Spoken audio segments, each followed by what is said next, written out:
నల్గొండ జిల్లా కేంద్ర ప్రభుత్వ ఆసుపత్రిలో దారుణం చోటు చేసుకుంది. డెలివరీ కోసం వచ్చిన గర్భిణిపై వైద్యురాలు మూర్ఖంగా ప్రవర్తించింది.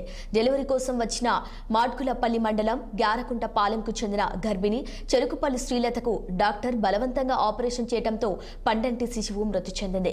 గురువారం రాత్రి కుర్చీలో కూర్చొని డెలివరీ అయిన గర్భిణి ఘటనలో వైద్యురాలితో మార్పు రాలేదు. ఘటనపై అదనపు కలెక్టర్ పూర్ణచంద్ర ఆసుపత్రిని సందర్శించి వైద్య సిబ్బందికి షోకాజ్ నోటీసులు జారీ చేసింది. ఉన్నతాధికారుల మందలింపుతో వైద్య సిబ్బంది నిన్నటి నుండి పట్టించుకోవటం లేదు.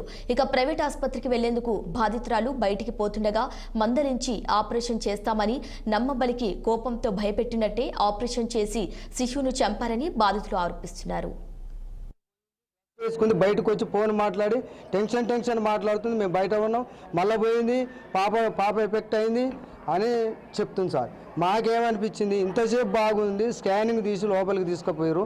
పాప పెదపానం చిన్నపానం ఫ్రీగా ఉంది, మంచిగా ఉంది అని చెప్పారు. ఇంతలు ఏం జరిగింది? మాకు కావాలని మేమేదో ఇప్పుడు మేము మాట్లాడి వెళ్ళిపోతుంటే అందరూ సెల్లులలో తీసి పెట్టిరంట సార్. ఇది కావాలని చేసిరనే కక్షతోటి మా పాపను చంపేసింది సార్. ఈడ గాయాలు గిట్ట అయినాయి. ఆ మీద కఠిన గార శిక్ష మీరు తీసుకోవాలి.